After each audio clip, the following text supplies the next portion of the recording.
Ashamaa harka fuunee daawwattoota fi hordoftoota keenya akkam nagaa keessanii nageenyi koo kan jaalalaaf kabajaa bakka jirtanitti isin bira haa ga'u. Mee har'aa gara jabeenya nama tokkootiin isiniif himuu barbaada. Gara jabeenyi kunis maalidha?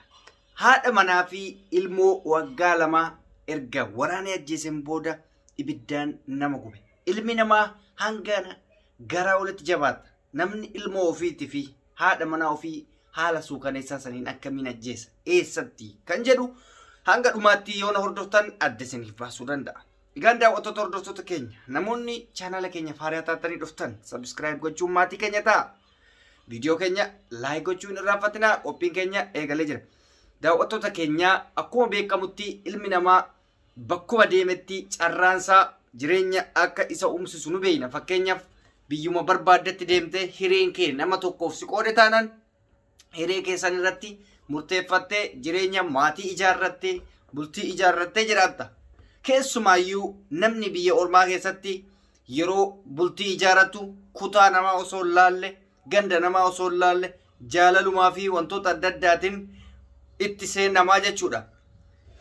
Taateen ammaan isiniif himuuf deemu kun taatee baay'ee garaa nama nyaatu. Waan dhaga'uuf waan argitee arguudhaaf baay'ee nama hin tolle. Baay'ee jibbisiisaa kan ta'edha jechuudha. Ilmi namaa akkamitti ilmoo ofii dhalche jaartii ofii kan waliin jiraataa ture hinaaffaadhaaf jecha waraanee ajjeese ka ajjeese irratti beenzila irratti rafarrafee gubuu arguu caalaa keessa isumaayyuu biyya guddatte keessatti biyya qaroomte keessatti kan isaan handiin qoommalaan waan tokko odoo kan isinitti himne dura waan isin himuu barbaadu jira. Yaa shamarran teenya yaa dhiira keenya yeroo bultii ijaarrattu laalladhuu ijaarradhu.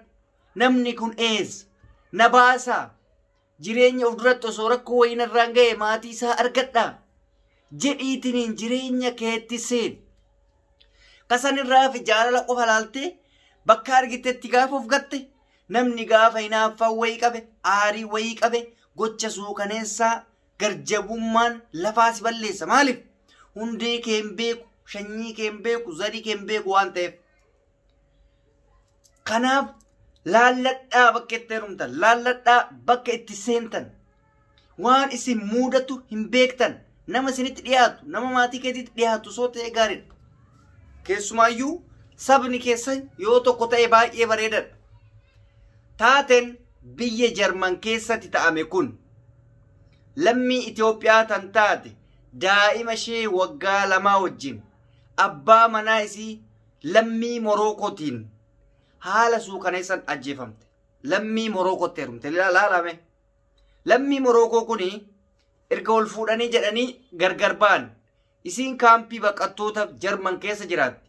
Kaampii baqattoota keessa osoo jiraatan gargar ba'anii jennaan wantoota tokko tokko walii ta'uu akka dhabantu dubbatama. BBC Afaan Oromootu dubbate. Wantoota kanneen walii galuu dhabuudhaan hinaaffarraa kan ka'e ilmoo ofii daa'ima waggaa lama rabbi jedhaatanii namni maal dhiirri keessattuu gara jabinna akkana. Mee kan isii haa ta'u kan hinaaffaa haa ta'u namni ilmoo ofii dhalche akkamitti gara jabummaa hagana ga'u kanaan osoo fayyaa qabu sammuunsaa akkamitti waan akkanaa godha. Mee ilmi namaa akkamitti gara jabummaa akkana saba feete haa taatu isiin.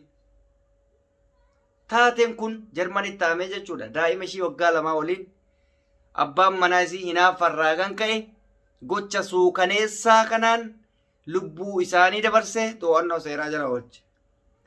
Kanaaf wanti kanarraa baratuu qabdan maal inni warri shamarran keenya? Lammiilee biraa kan nama moo bineensa ta'uusaa addan beeku bareeduma qaama isaa laalte diiminuma isaa laalte dhaabbata isaa laalte lammiin kee miskiinni biyya kee osoo jiru deemtee gaafa biyya biraatti tartu. Taateen kun amma qofan taa'amne beeka yeroo hedduu ta'ame. Suudaan kana keessatti deddeebiidhaan ta'ama. Dubaay kana keessatti, Su'uudii keessatti Baangaaliin ilmaan Oromoo waan gochaa jiru hin argitan. Paakistaaniin, Hindiin maaliin kun lammii garagaraa dhayxaniitiniin rakkoo hamaa gurguddaaf of saaxilaa jirtan. Ani maa heerumtanii miti naaffanna qabeetti miti. Gaafa rakkoon akka kanaa isin irra ga'e maatii isaan beektan, boota isaan beektan badalii guddaa kana ga'uu sirraan ga'e eenyuun komatta. Fakkeenyaaf mucayyoo sun waa'ee araaramuu fi lubbuu isii dhabdeerti. Maatiin ishii umrii guutuu gumaas illee baafatuu hin danda'u kana sheenaa jechuudha. Kanaaf jecha dhiironni yoo akkana isiniin jedhan hinaaffaa isinitti fakkaatee shamarran waan biraa dhiisii osoo siin danda'ame Oromoo Itoophiyaa keessaa yoo dhumtu lammii biraa osoo ta'uu baate baay'ee gaariidha. Oromoon Oromoo qofatti yoo dhumte baay'ee gaariidha. Garas jalaa deemu qabu bakka si harkaa dhaquun qabu qabachuu dandeessa. Rakkina hagana ga'ullee sirraan hin ga'u lammii keetti waan ta'eef quuqama hedduu siif qabaata. Takka quuqama sabummaa sii qabaatu mala. Takka quuqama amantii sii qabaatu mala. Takka quuqama amantii sii qabaatu qaba. Kana hunda keessaa quuqama takka sii qaba jechuudha. Yoo garuu saba biraa taate amantii biraa taate jaalalli sun yoo bade quuqamni inni siif hambifatu tokkollee hin argamu sin jiraatus jechuudha. Kanaaf ani ilmaan Oromootiif hasaara. Afaan isin dubbachaa jiru afaan Oromooti. Jara keenya adii ilma namaa adii waan ta'eef laaltanii gurraachummaa keessan tuffattanii gara biraatti of hin darbinaa. Gurraachi akka kiyya jira. Dhabduu dhiise abbo. Gara jabummaa akkanaa kuni gumaa baafatuuf illee waan hin taaneef shamarran keenya biyya ormaa jirtan keessumaayyuu bakka seentan laalladhaa. Rakkoo akkanaas akka irraan hin geessifne of eeggannoo godhaa. Namoonni keessa jirtan yoo jiraattan immoo namoonni jireenya akkasii keessa jirtan yoo jiraattan ammaaf Rabbi erga takkatti si makee jiraate hanga danda'ameen nama wajji jirtu san jaalalumaan injifattee wajji jiraachuu. Amala nama biyya biraa waan hin beekneef lakki homaa nan godhu jettee of amantee itti of gattee faallaa isaa deemtee lubbuu kee hin gaagayin maatii keetti sheenaan ta'in. Maaliif nama san wajji nyaattee hojii dhuyi daalaalta malee keessa isaa hin beektu. Sanyiin isaa sanyii akkamii akka taate hin beektu. Gosti isaa gosa akkamii akka taate hin beektu. Ganaa jaalaluu qofa laaltee jechuudha. Guyyaa jaalalii dhume hammeenya akkanaa waan namarra ga'uu danda'uuf haga dandeessaniin namoonni jala jirtan yoo jiraattan jalaa ba'aa jechuu osoo hin ta'in sirreeffamuu qabu. Jaalala keessatti maaltu akka ta'amuu qabu. Amala nama biyya sanii akkaataa itti qabatuu dandeessan beektuu danda'uudha qabdan. Kana yoo hin beekne rakkoo guddaatu isin irratti mudata jechuudha. Nama biyya ambaa jirtan rabbi isinaa eegu. Namuyyuu gaafa biyyaa bahu baay'isawee hin heerumna jedhee biyyaan bahu nan fuudha jedhee biyyaan bahu jireenya koo maatii koo jijjiiretiniin biyya abbaa kootti galee waa hunda kura dheeree ba'a. Garuu gaafa achi ga'ee jedhu wanti hunduu hin jijjiiramu waan ta'eef namni gara jireenyatti seenaa karaa adda addaatitti seenaa. Keessumaayyuu rabbiin yoo isin jaallate biyya ambaa keessatti waa tokko isin hin godhin. Biyya ambaa keessatti du'uu jechuun du'a lama du'uudha. Mataa keerraa duuta, saba keerraa duuta, maatii keerraa duuta. Baay'ee waan garaa nama nyaatudha jechuudha. Kanaaf rabbii nama biyya keessanitti waa hunda godhatu isin haa taasisu. Of eeggannoo cimsaa isiniin jenna. Gochi sun baay'ee garaa nu nyaatullee wanti godhamu tokkollee waan hin jirreef carraan jiru namoota lubbuun hafan gorsuudha jechuudha. Mucattiin lammii Itoophiyaa taate tun Oromoo taate, Tigree taate, maalii taate isii addan baafamne. Saba kam akka taate hin beekamne. Lammii Itoophiyaa ta'utu beekame.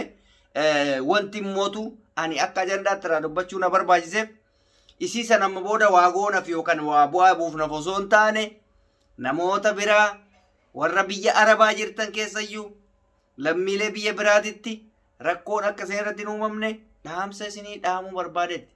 Namni kunoo ilmoo ofiituu dantaa itti qabu jechuudha. Sabni biraa nuti sa'aatii saba biraa ofitti ammannutti lammiin biraa garuu ilmoo ofii dhalchee yoo akka ilmootti ilaalle jechuudha. Akka bineensatti ilaalee haadha wajjin akkasitti gocha suukaneessaa san irratti raawwate. Kanaaf gochi kana rabbi nuti hin deebisinii baay'ee garaa na nyaate jedhu dhugaa rabbi ani maal jedhee akka dubbadhu hin beeku. Kana ka rabbummaan haa jijjiiru jireenya nama akkanaa keessa jiru jechuudha. Egaan daawwattootaa fi hordoftoota keenya gorsi akka obbolummaatti nuti isiniif kennuu barbaanne gorsi kanuma fakkaata. Viidiyoo keenya laayik gochuun hiriyoota keessan garagaraatti akka qoodan abdii qabna. Chaanaalii keenyaaf immoo haaraa taatanii yoo dhuftan sabiskiraayib gochuun maatii keenya ta'a. Har'aaf oduun ani qabadhe kana fakkaata. Qophii biraatiin walitti deebina. hundi keessanuu galatooma isiniin jenna isin jaalannaa isin kabanya guyyaa gaarii qabaadhaa fayyaa naa ta'aa baay'ee.